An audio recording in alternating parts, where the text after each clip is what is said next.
Hello, all. I see you guys coming in a little bit at a time. Good morning.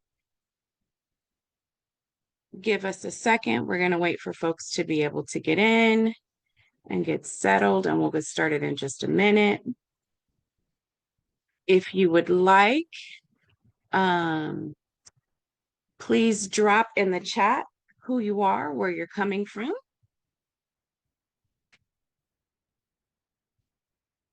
And we'd love for you to use the chat to communicate, ask questions.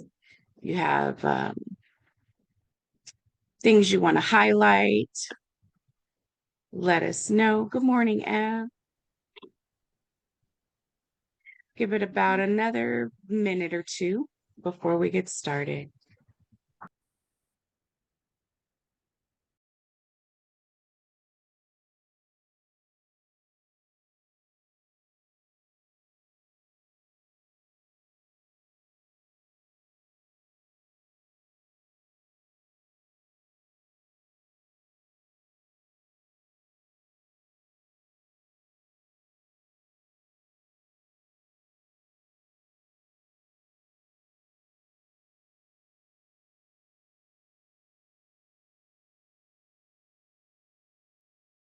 Good morning. Good morning. I see you all. Thanks for being here. I'm going to give it another minute for folks to join us, and then we will jump in.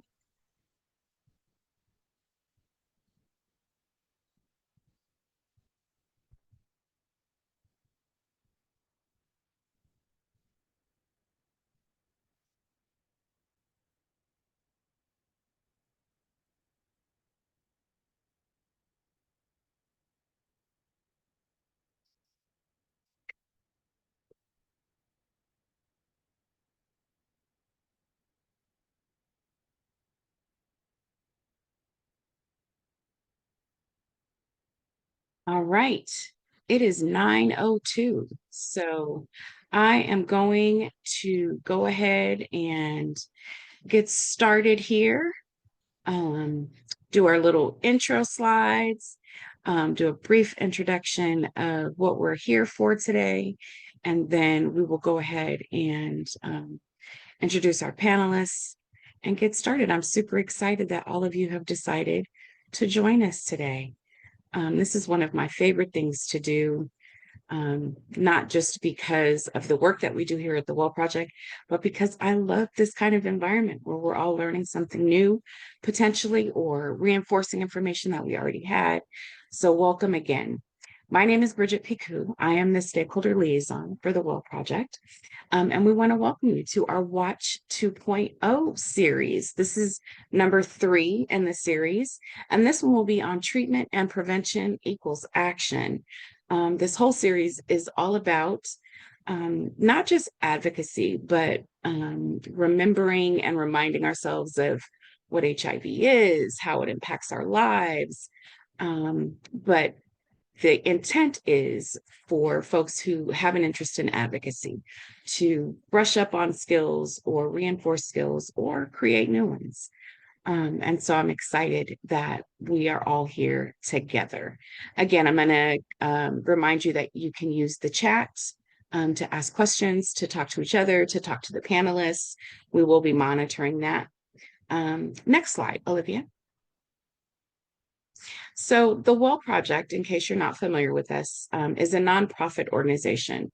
Our mission is to change the course of the HIV/AIDS pandemic through a specific lens, and that is a lens of women and girls living with and vulnerable to HIV. We do this in a number of ways, education being one of them, information, and community support. You can learn more about us at thewellproject.org. Next slide, Olivia. And so our Watch 2.0 series, like I said, is our treatment advocacy webinar series. This is based on something we did several years ago, which was really successful, called Watch. So that's where the 2.0 comes in, because we've kind of revamped the program and brought it back up. There are 7 sessions, 1 hour each. This is 3, like I said, number 3. The topics are going to cover everything from advocacy basics, which we've already done, treatment and prevention, We're going to go all the way through the spectrum of sexual and reproductive health, aging, and we're going to touch a little bit on research and cure as well. Participation is encouraged. The recordings are available. If you complete the entire series, there is a certificate of completion that we're offering at the end. So we want you to do that. And then we also want you to take the evaluations. The evaluations let us know how we're doing, where we can improve, what you liked, what you didn't like so much, so that we can continue to bring you quality programming, right? So we hope that you will take the time to do that at the end. And I want to highlight that this particular episode is supported by ViV Healthcare's Positive Action Grant. We're happy to partner with them. They do amazing work for the community, but for women as well. Next slide, Olivia. And so a brief overlook of our agenda, and I'm sorry if it seems like I'm getting through this really fast, but I want to make sure that we have time for our panelists to get through our programming today. So I've already done our welcome. We're going to talk a little bit about HIV treatment in everyday life, HIV transmission and prevention, treatment and as prevention, and U equals U. So task and undetectable is untransmissible, and rethinking what risk is. None of us love the word risk. So we'll talk a little bit about that. And then we'll have a brief Q&A where you guys can ask your questions. And we're looking forward to that part. So please do hold on to or place in the chat your questions so that we can talk about them at the end. Next slide, OG. So today's presenters, I love both of these women. I respect both of these women like so much. I learn something from them all of the time, which is why I'm so happy to have them here. We have Ebony Gordon. So Ebony, if you want to jump in real quick, tell us a little bit about yourself. Hi, everyone. As Bridgette said, I'm Ebony Gordon, love Bridgette down. And I use she, her pronouns. I work with the San Francisco AIDS Foundation in San Francisco, California as a program specialist for community engagement, where I lead programming for Black women living with or at risk for HIV. This program is called HUES, or Healing and Uniting Every Sista. And I'm glad to be here with y'all today. I so love HUES. I love the acronyms. I love people that can do acronyms. That is not my ministry. It's not my talent. I can't do it. And then also with us, we have Tonia Poteat, who is also an amazing human. Tonia, why don't you tell us a little bit about yourself? Hi, everyone. Thank you so much for coming in. Thank you, Ebony, for that great introduction. I am also a challenge when it comes to acronyms. So big props to you. Let's see, I guess the most important thing for this panel is that I'm a clinician who's been providing care for people living with HIV since 1996. I know.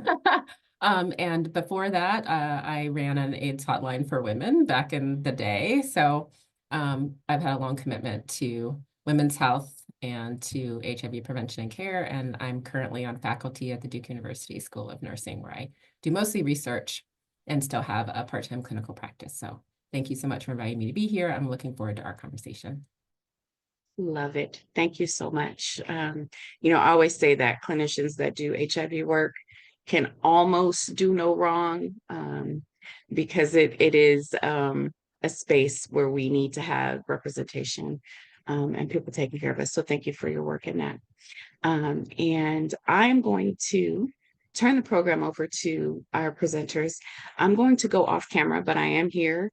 If my voice pops out like a ghost in the night, it is just because I am either going to be addressing some of the questions or keeping us moving forward.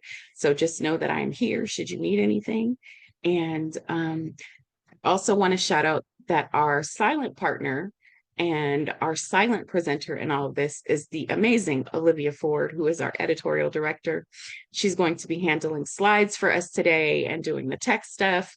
And God bless her, because again, not my ministry. So we appreciate her and her efforts in the background. So ladies, take it away. Thanks so much, Bridgette. I guess with that, I can just dive right in. Do you want to move to the next slide, Miss Olivia? Okay, so I'll dive right in. I believe since 1996, HIV has been treated with a combination of HIV drugs and a number of different classes that block HIV at different steps of its life cycle. HIV can mutate when it reproduces, so this could stop HIV drugs from working. And so when this happens, HIV has become resistant to that drug or that drug class. When you take a combination of drugs from different classes, HIV has a much harder time in developing mutations and resistance. And so blocking HIV at different steps can help prevent the production of new virus, slow disease progression, and ultimately improve the quality of life for people living with HIV. You want to go to the next slide, Olivia? So various different health organizations globally and nationally within the US have issued guidelines for HIV treatment. The US Department of Health and Human Services recommend that all people living with HIV, regardless of their CD4 count, take HIV drugs or HIV treatment. Similarly, the World Health Organization and others have recommended that all people living with HIV take HIV drugs, again, no matter what their CD4 count is. Moving forward. So some benefits of starting HIV treatment early, simply a longer life, having a higher CD4 count and keeping it high prevents further damage to one's immune system and decreases the risk of different health problems, which in turn dramatically reduce the chance of transmitting HIV to other people via other modes. So this concept is known as treatment as prevention task, or undetectable equals untransmittable. So when a person who's living with HIV is adherent to their medications and has an undetectable viral load for at least 6 months, there's a 0% chance of transmitting HIV to their sexual partners. And so this means that the level of virus in the blood is so low, it's not able to be detected via a test. Moving forward, on the flip side, some challenges of starting HIV treatment late is a shorter life and a severely weakened immune system. So when the immune system can't restore itself to full strength, it increases the chance that people living with HIV can develop AIDS or other serious illnesses.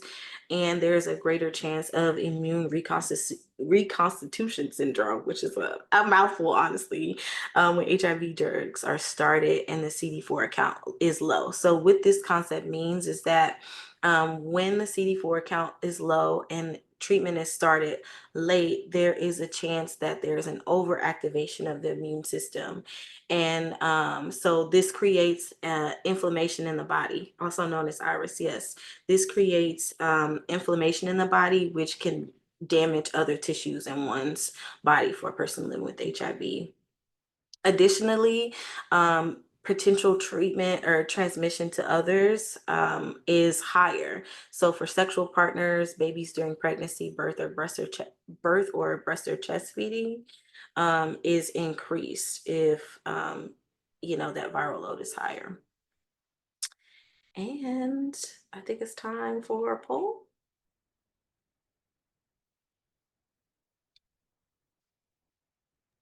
So I will be happy to handle the poll questions for you all. So once we get that up. I know I went through that really, really fast, so apologize if it was jumbled. Yeah, no, we have a lot to cover today. So, and you're making it clear. We may be having a problem with the poll question. We were a little bit, I think, in practice because I don't see it. Do you all see it? No. Mm-mm.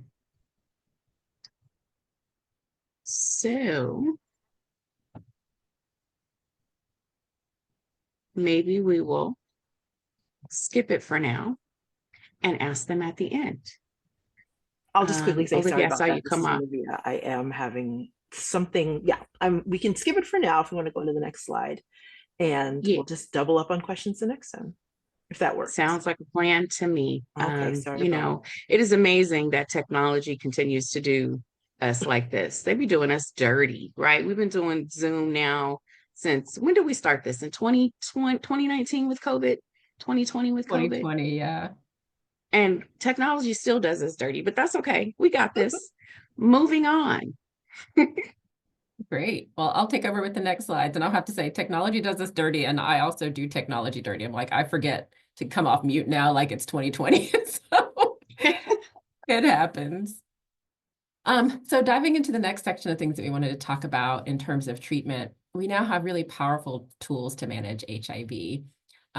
As I mentioned, I've been doing this work as a clinician since 1996 and probably as an activist since the late 1980s.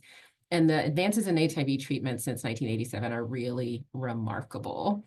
We've gone from 1 or 2 pills that were maybe would give people another year or 2 at best to a whole handful of pills to now 1 a day combination pills that include 2 or more drugs, but the person only has to take 1 drug a day, and even long-acting injectables that only have to be given either every 2 months or every 6 months.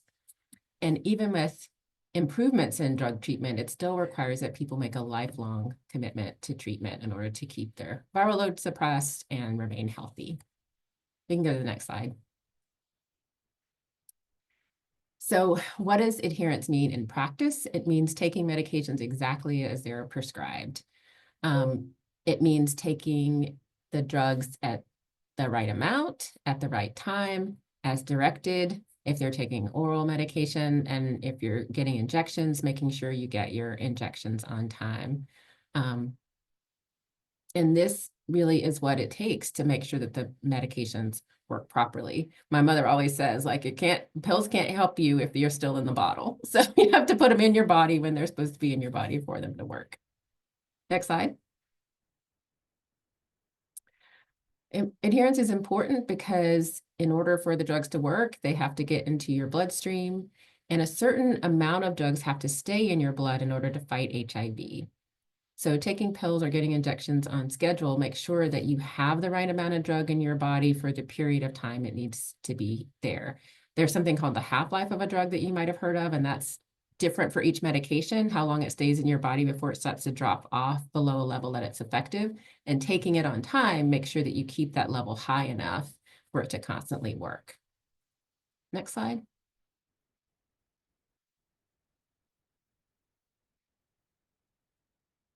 Newer drugs are more what they call forgiving than some of the older drugs. I remember giving people drugs that they would have to like wake up in the middle of the night to take and have alarms, and that if they missed a dose or they were late for a dose, there would be sort of drastic consequences. But these new drugs are more forgiving. There are fewer pills that need to be taken. There are fewer food restrictions, and the newer pills tend to be smaller than some of the older drugs. And in most cases, if you realize that you've missed a dose, you can take it as soon as you realize and then keep moving forward with your next dose at the usual time, with a few exceptions that usually a healthcare provider or pharmacist will tell you about. As I mentioned before, there are drugs that are given by injection every 2 months. That may be an option, and that is a complete regimen that's in an injection every 2 months. And there's also another long-acting injectable drug that's every 6 months, but that usually has to be given along with some other medications. And it's not a complete regimen by itself. So if you do miss, if you're on an injectable and you miss a shot, then it's important to talk to your healthcare provider about what to do next. Because the blood levels have probably fallen lower, and there's some things you can do to address that as you go forward with your treatment. Next slide. Tonia, do you find that women are open to the idea of the injectables, or do they want to continue to take their pills? Yeah, that's a great question, Bridgette. My experience has been that a lot of people, if they're on a pill that works for them and they've integrated it into their life, they're not all that eager to make changes. But for some people who really, really hate pills, this is a great option, right? They don't have to take a pill, but they do have to see me more often because they have to come every 2 months. Whereas if they're on a pill, it's usually, every 6 months. Yeah, thank you. Sure. The consequences, I think we've already talked about missing drugs. If you are late with your pills or an injection, the drug levels will drop, and HIV will be able to start making copies of itself again. And as Ebony mentioned earlier, when HIV is making copies of itself, it makes changes that can make it resistant to the medication. So if that resistance happens, even if you go back on the same medication you're on before, it might not work. Other consequences of missing medication is that your viral load goes up. When your viral load goes up, usually your CD4 cell count goes down. And I mentioned that the virus mutates or changes and creates resistance. Next slide. I think I'm trying to keep track of when I'm supposed to shut up. I think I can take the next one. okay. So what does it mean to overcome adherence challenges? I think it's important to say that despite the challenges in women's lives, research has shown that women are just as likely to adhere to their HIV regimens as men. And so this particularly and especially occurs when there's a long-standing and a trusting relationship with their healthcare provider. And when this trusting relationship occurs, you're more likely to feel more comfortable in discussing your adherence with your provider. And so with this relationship, again, you're able to communicate more effectively with your provider, and then they'll be able to, based on your lifestyle, based on what your challenges are, they can suggest a change in the dosing schedule or a drug regimen that more so accommodates what your life looks like. Also, newer HIV drugs require fewer pills per day and have fewer food restrictions and are also smaller than other medications. And so, yeah, that might be easier, it may mesh well with some people. And then, as Tonia mentioned, there's the injectable, so that might work better for others. Next slide. So side effects. I think it's important to note that like all U.S. Food and Drug Administration medications, some may have side effects or effects that occur when, effects that are effects that are different from what the drug is usually developed to do. So again, these are side effects. Most people don't have side effects, but those who do experience mild side effects. So you can move to the next slide. Mild side effects like headache or upset stomach. Some folks have more serious side effects like liver damage or neuropathy. But again, those are more serious side effects that most people don't experience. These side effects are more often likely to occur during the first 4 to 6 weeks that you're taking a new medication. And once your body gets used to the drug, usually those side effects get better or go away. However, some side effects may show up later or last longer.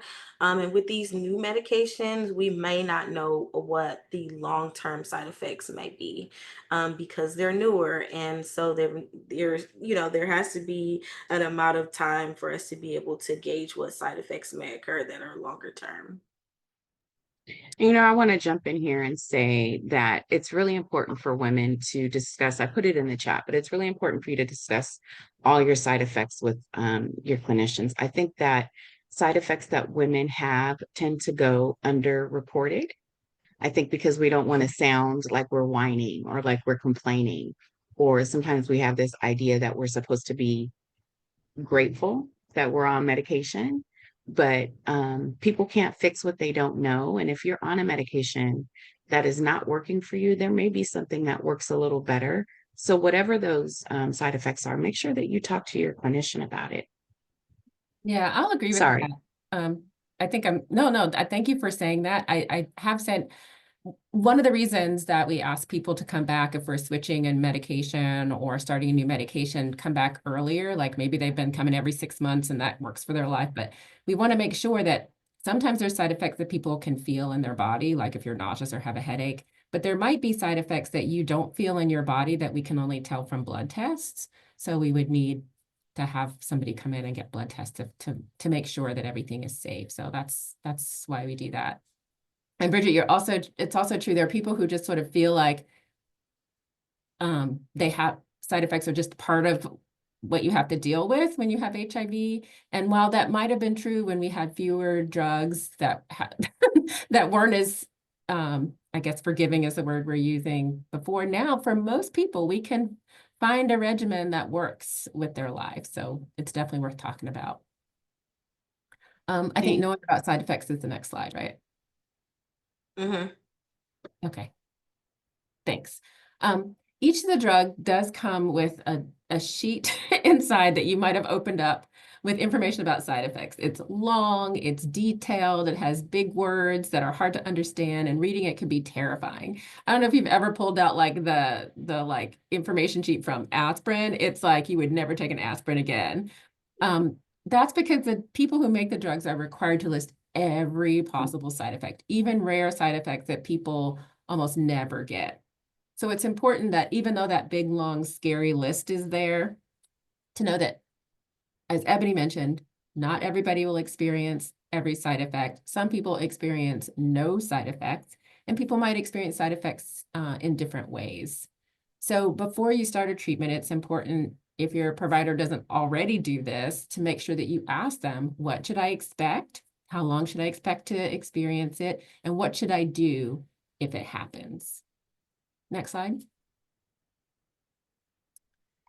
There has been some data that indicate that some side effects are more common in women living with HIV than in men, with the caveat that many of these studies now are getting more and more dated, so we don't have all of these necessary on some of the, we don't see this necessarily with some of the newer medications, and all of these studies have only looked at cisgender women. The thought behind the differences is that women might have higher levels of drugs in their bloodstream if they have a smaller body size than men, if their metabolism works differently, or their hormonal configuration is different from men. That said, women benefit as much from HIV treatment as men, and there's been no dosing differences that have been recommended for women. So, you know, what I would hate for anybody to take away from this slide is that they should take less of their medication than a man would take. They have done many, many studies, and HIV treatment has been as safe and effective for women as for men. And I think we have a poll question coming up next, right? We do. And let's see. Prayers up. It should work. And just give me a second to go from moving the slides, moving the poll. Apologies. And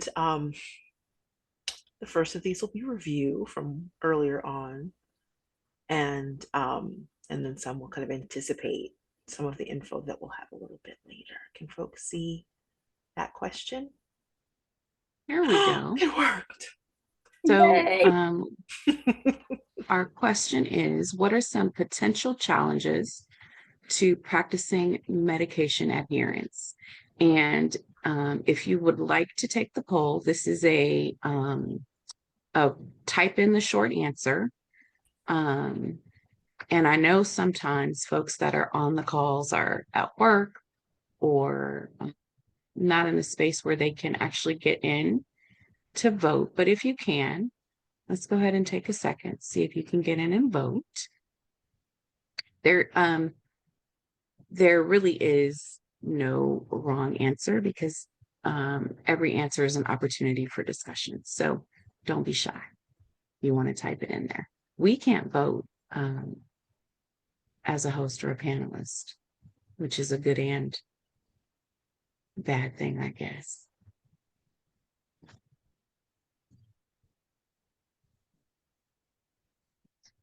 Okay, sweet. Responses are coming in. Thank you all so much for your responses. We can take it to maybe a minute 40 just to give people who may have it open a chance to type things in to respond. And then I'll end the poll and we'll see the results. We'll get to see them in real time. Again, if all goes well, which at this point, hopefully it should. Your voice is so soft, Olivia. I can hear you, but I can't hear you. Oh, really? Oh my goodness. I mean, I can Please. hear you, but I have terrible hearing. So everybody else may be able to hear you clearly, but you know, I really feel like that's a whole other subject, but I feel like my hearing has been different since I had COVID. But Really? that's a whole other conversation. So Yeah, when's the long COVID episode happening? exactly. I think many people feel the effects of that and don't associate it with it. We have responses. I can't see the responses. As hosts, we can't. If Yes. you, and I actually don't think panelists can either, which is, you know, not the model I would choose necessarily, but can, let's see, and maybe if we've got folks who can respond in the chat that they have, that they're seeing the results.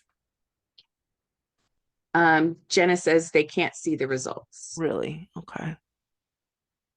Really? Okay. So Zoom Once knows again. everybody's thoughts, but we don't. Exactly. Well, I can look and just see that there are some really, really great responses. I'm so sorry that they weren't able to be shared. Maybe the style of question, people are saying things like fatigue, stigma, the issue of disclosing to family members, medication fatigue. Oh, well, making the commitment to yourself that you will adhere is the biggest challenge because it's for life.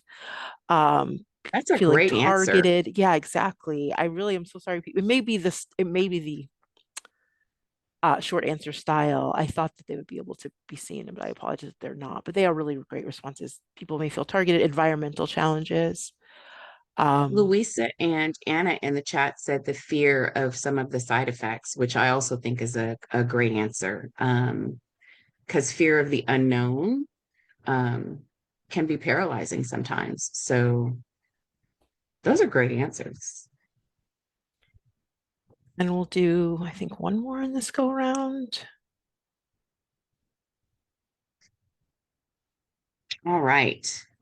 So what 4 fluids can transmit HIV if it is present? We haven't talked about that yet. Medical error.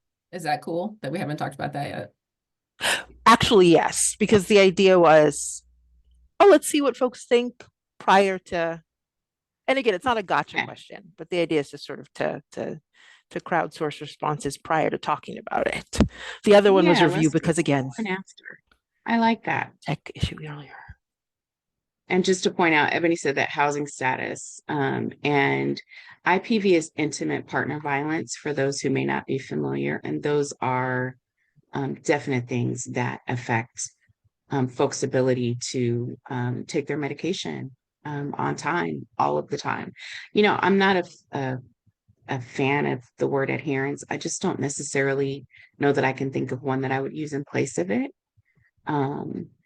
Because even the word adherence itself can sound kind of scary to people, I think, sometimes, and what that means. But so we'll give you another 45 seconds on 4 fluids that can transmit HIV if it's present. And I can tell you for this, there really is no wrong answer, because I know I'm a nurse in real life, my other life, and I know nurses that don't know the answer to this question. And so if you don't know, guess. And we'll be able to talk about it a little bit on the other side. All right, let's move forward, Olivia, and see where we get. Whose turn is it? Is it you, Tonia? Or is it? It's me. All right. Still me, sorry, just for a little bit. Can we go to the next slide, Olivia? Great. So, ta-da, the 4 fluids. So, I think we have a definition of contact that I think is really important before we talk about what the fluids in contact are. So when we say contact for this slide, we mean the body fluid gets into another person's bloodstream. And I think that's really important because sometimes people think contact is like breathing near or touching, but it really means getting into another person's bloodstream or mucous membrane. And by mucous membrane, which sounds like a very fancy medical term, it just means that like soft, kind of moist skin that's inside the vagina, inside the anus, inside the foreskin of the penis, inside the mouth, that's absorbent. So one of these body fluids has to get into another person's bloodstream or mucous membrane. And the 4 fluids, and these are listed in order of most likely to transmit HIV as blood, semen or other sexual fluids, vaginal or anal fluids, and breast milk. We can go to the next slide. The most common ways that HIV is transmitted from one person to another, and I sort of hinted at that in the last slide, is reusing or sharing needles or other equipment, or injecting drugs because of the exposure to bloods.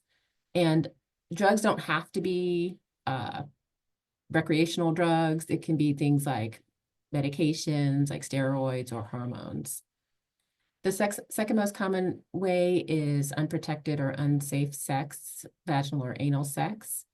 And by that, we mean either sex without a condom or other barriers, or sex without using HIV treatment as prevention, the UICL we talked about before, or PrEP, pre-exposure prophylaxis, which is medications that you can take before exposure to HIV to prevent HIV acquisition or getting HIV. And then the third is what's called, thank you, Bridgette, diving deep. I type slow, sorry. No, that's okay. Do you want me to read it out loud in case people don't Nope, have you're access? good. Okay.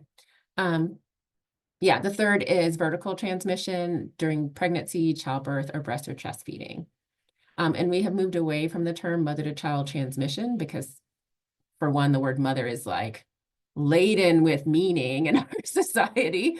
And also there are people who don't identify as mothers who might give birth. So we use either perinatal or vertical transmission. All righty. And then I'm going to hand it over to Ebony, I think, now. Yeah, so moving back into treatment as prevention, it again refers to the ways we can use HIV treatment to lower the risk of transmitting HIV. So for people living with HIV, one of the benefits of many benefits of taking their HIV drugs is that these drugs can reduce their viral load in the body, making their blood, vaginal fluids, breast milk, semen extremely unlikely to transmit HIV to others.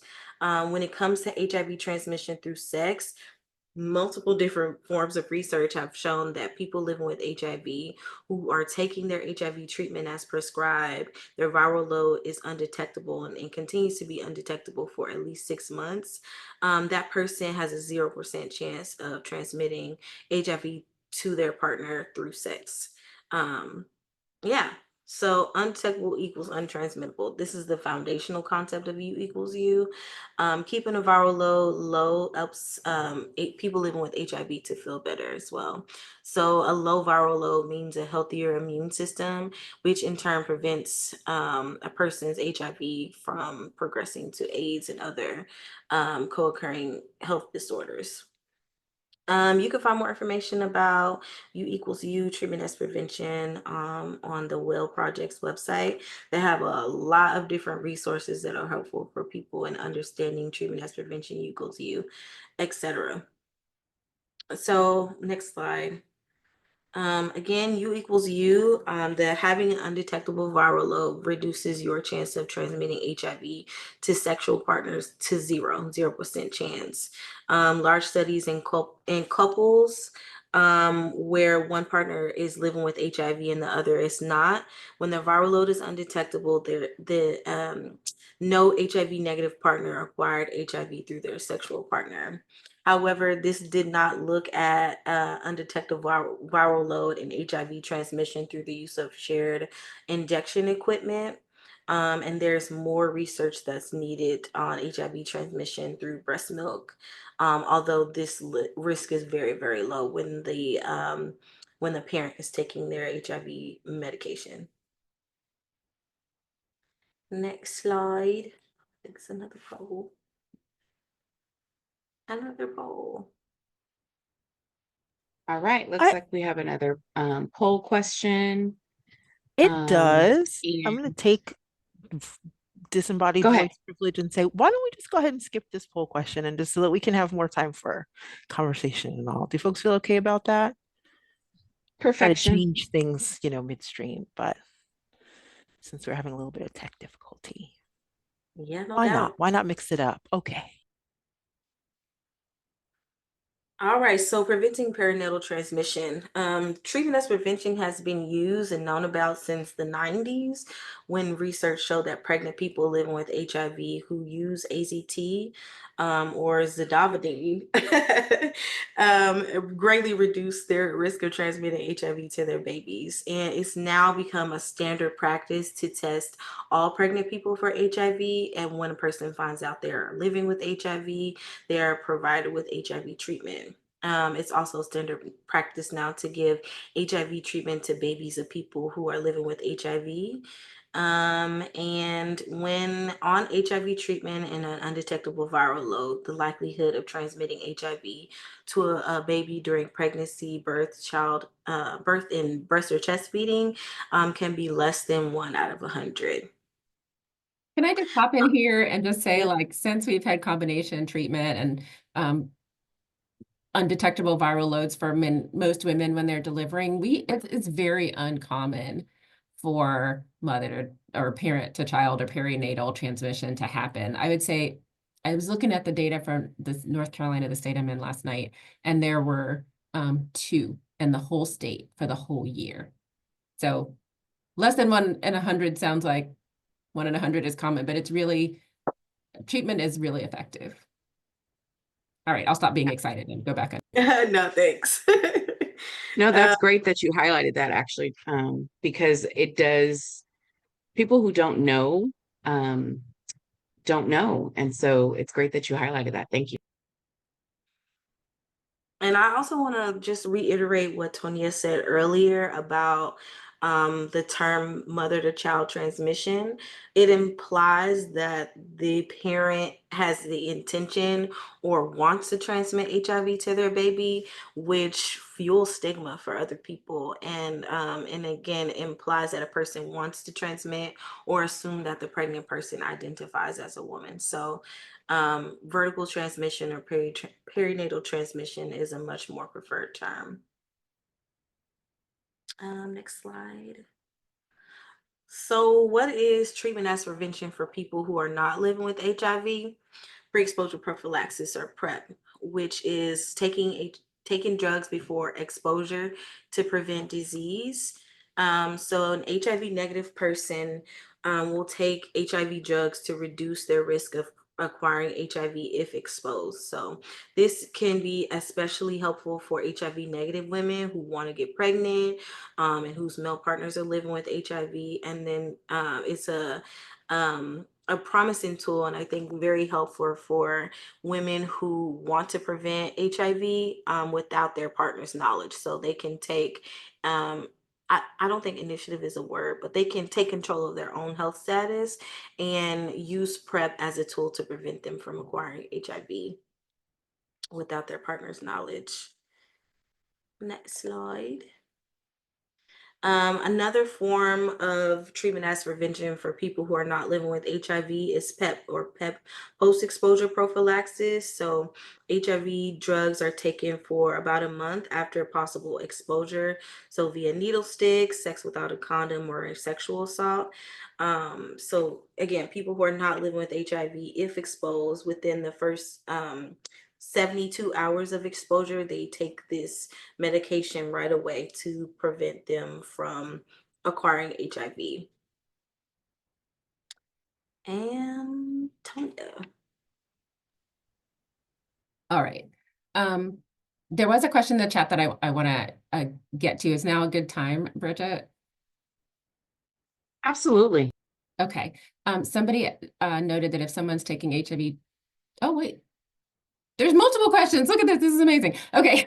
One comment was, with all the new technology, AZT is the only medicine that it's given to newborn babies. So I think the point being made here is that we used to give like IVs, zidovudine, during labor and delivery to pregnant people living with HIV. And now we know that if somebody's on a medication that keeps their viral load undetectable, that's not necessary. But there are still guidelines around giving medication to newborns to prevent acquisition of HIV by the newborns. And part of the reason that there hasn't been a lot of advancement on that is because people don't want to hurt newborns.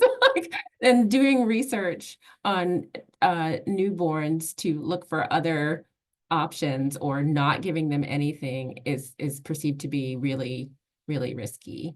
I don't deliver babies, so I can't say that I have a lot of experience about what people do. I do know what's in the guidelines, and part of the reason that we see that is because of the worry of not doing something that we know is effective in order to try something different.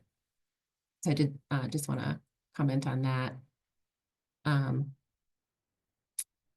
And I think Louisa has a question: if someone's taking HIV treatment during pregnancy, can it have side effects on the baby? So there is actually what's called an antiretroviral therapy pregnancy registry. So people who are living with HIV and pregnant, their healthcare providers can go to a website and track any side effects or issues or even non-issues that come up if somebody's on HIV treatment and delivers. And so far, we haven't seen a lot of negative effects of the parent being on treatment during pregnancy and delivery. And what we do know is we see a lot of benefit in terms of lowering the risk of the newborn acquiring HIV. So as new medications come out, of course, it takes some time for people to report to the registry and to know. And I know there's a lot of people advocating for including more pregnant people in these studies of new medications, so we don't have to wait until after the drug's out to find out. But so far, all of the data I've seen indicate that it's pretty safe.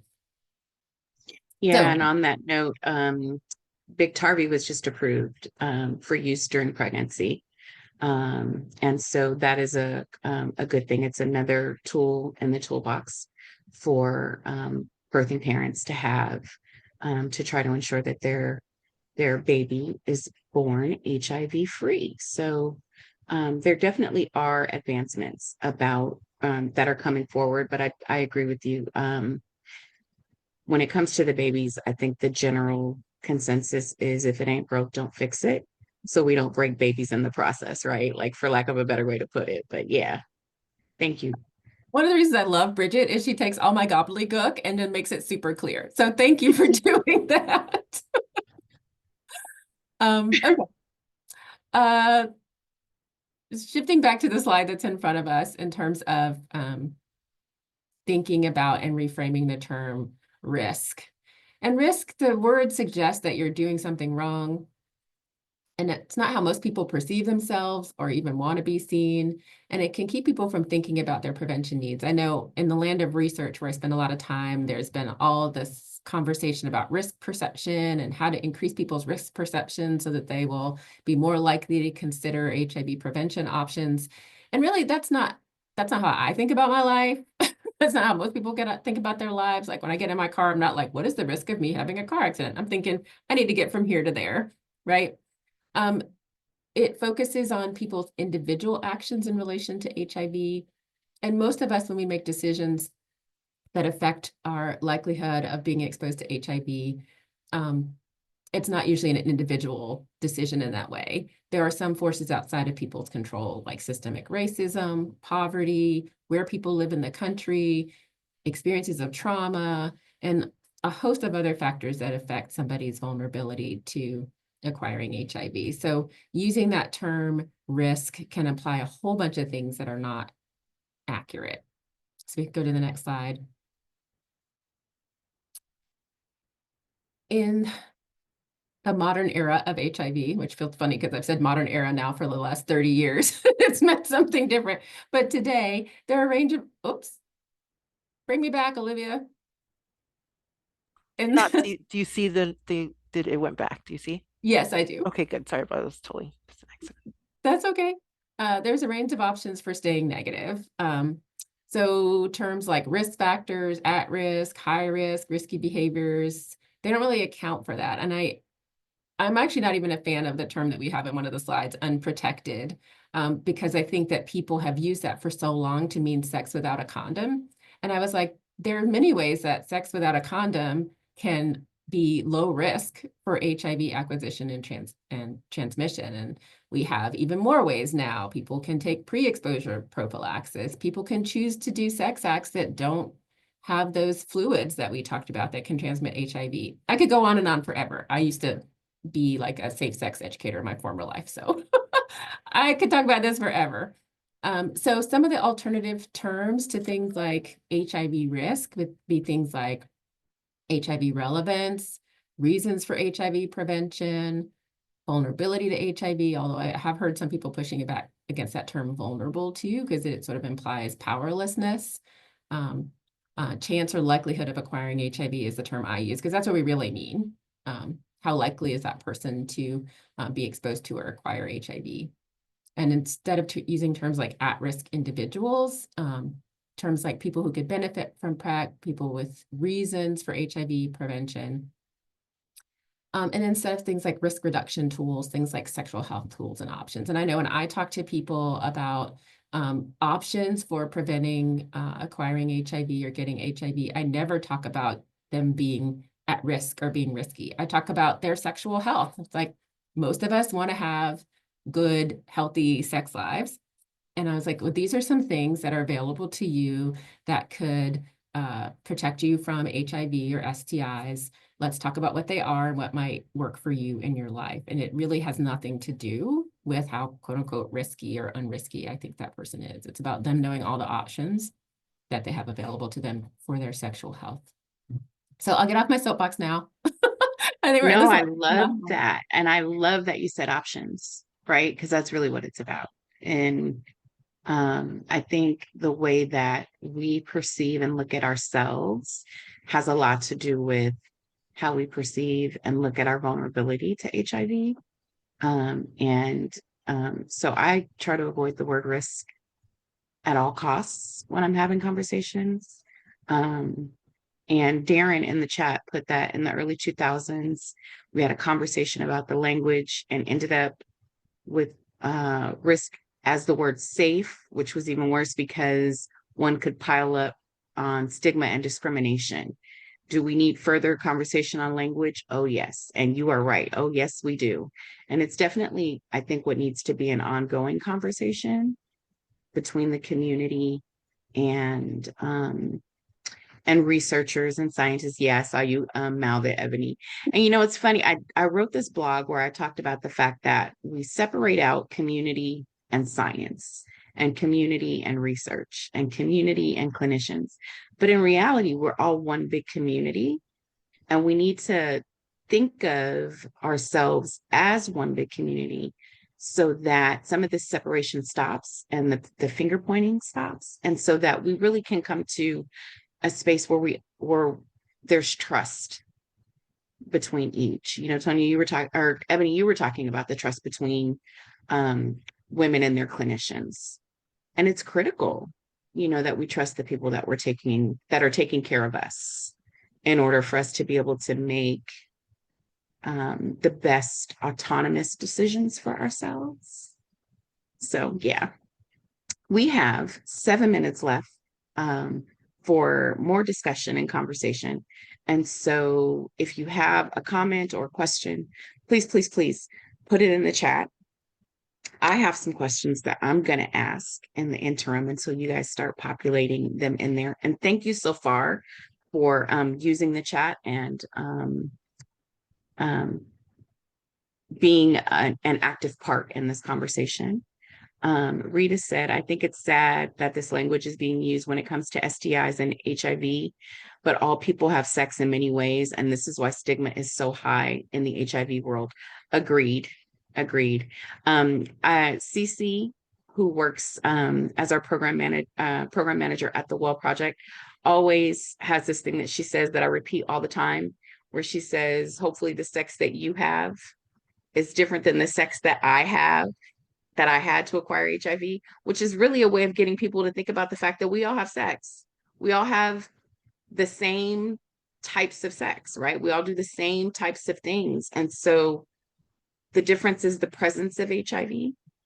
And we have to stop applying so much stigma, right? Yeah. And I would say back when I was doing more sex education, I would ask, like, in a room full of clinicians, I would be like, okay, so raise your hand if you used a condom last night. And they would look at me like I was out of my mind. But I'm like, so this is how it feels when somebody's all up in your business, for one. And also, clinicians are also human beings. And we have sexual lives too. And to think that how I think about my sexual life has to be different from how a woman sitting in front of me as a patient or a client thinks about her sexual life is just false. Like, we're all just humans doing the best we can. Yep. Yep. And, you know, I think that you bring up a good point, because each person forgets that the other person is human. You know, we forget, from a patient perspective, we forget that our clinician is human, and our clinicians sometimes forget that we are more than our disease process. We're more than HIV, and we're more than how we acquired HIV. And so seeing each other as human is really, really an important piece, an important connection. Deborah says, Dr. Tonia, do you have latest research on compliance and trans feminine patients and recommendations? Any data on trans masculine patients with Descovy? Well, I happen to know Deb Dunn, and I can, like, call her later, but nice to see you here. Yes. So I will try to be super brief because I know we only have 4 minutes, but the data we have on trans feminine people is way more than the data we have on trans masculine people. And I guess I'm excited to say, mostly because I was the protocol chair for this study, that we just found that when trans feminine folks are offered PrEP in an environment that is gender affirming, that their adherence is really high. We found about like 80, I think it was 80% of self-reported adherence overall, and about 50% of what we call prevention effective adherence. So every pill, every day, which is amazing, more than we saw in other studies. So people just want to be in environments where they're supported and affirmed for who they are. We don't have that kind of data for trans masculine folks around PrEP, but I do know there's some studies that are going on around that. But I would say I would expand that beyond trans feminine folks. All of us want to go somewhere where we're treated like we're valuable humans.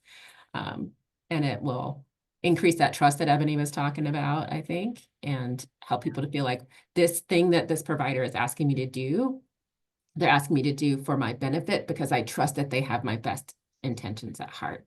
And I will say the best thing I ever heard a patient say to me was, she said, I know that you don't know everything, but I know that you care about me.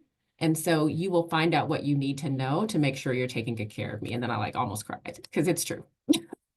Yeah, I love that.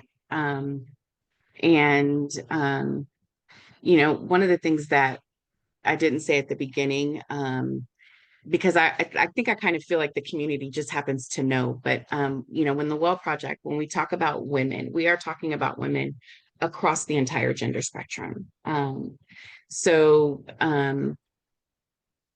Within that, seeing people as who they are and who they want to be and who they believe themselves to be, no matter what that is so critical. And I love that you do work in that field, and you're so affirming, Tonia. So I love that.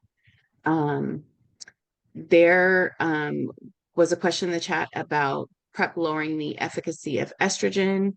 And Tonia said there's no evidence that there's lots of evidence that PrEP does not change the levels of estrogen, and she'll send you some citations. So look out for those. I have placed in the chat our survey. I don't want to forget before we pop out of here. Please take the survey. It helps us with our programming. It helps us make sure that we are delivering information in a way that is effective and works for you. And we just want to know how we're doing. So please do take the survey. Lindsay says, this has been great. She is based in Columbus, Ohio. She hosts a retreat for Ohioans living with HIV, and she's always looking for presenters or ideas to better support attendees. As someone who is not living with HIV, you can learn more at Equitas Health, and she has the link in there. Olivia just dropped the survey again. This has been wonderful. I really appreciate the fact that you guys took time out of your days. Ebony, is there anything coming up for HUES or at the San Francisco AIDS Foundation that we need to know about? Anything you have coming up that you want to drop in real quick? Not necessarily. I do host a support group space called Sista Circle on second and fourth Saturdays. So any Black woman is welcome to attend those, regardless of their HIV status. It's just a place where we can just commune, talk about getting our hair done, talking about what we're gonna do for dinner, just a space where we can find safety, security within our own sisterhood. So if you're interested in sister circles, let me know. I'm also looking to arrange a nationwide retreat for Black women with reasons for HIV prevention and treatment. So if you're interested in helping me. And in case you guys have not seen it, tell them a little bit about the project you did with your tree, which I think is just lovely. So they can go to YouTube and check it out.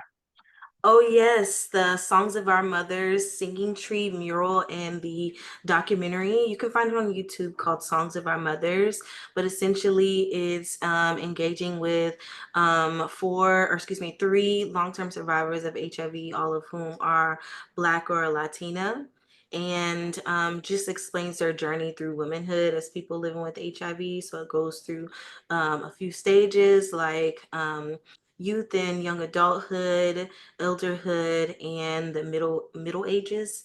And I speak more so about career and working with women who are living with HIV. It's really powerful. If you want to check out the documentary, 17 minutes on YouTube, and it's called Songs of Our Mothers. I 100% recommend. It's lovely. Tonia, anything you have coming up or anything you want to highlight for folks to check out? Just the Well Project, which I think is an amazing organization. Hey, we love that. Thanks for the shout out. To everyone who was here and attended, thank you so much for being here. We really, really appreciate your time, your attention, and your intention. I am world famous for saying each one, teach one. So if you learn something, take it with you, teach somebody else about it, encourage someone to come to our next session, which will be next month. Please be on the lookout. All of the information is on our website. Please take the survey. And again, thank you for being here. Appreciate your time. And we are going to let you go on and enjoy your Wednesday. Be well and be blessed.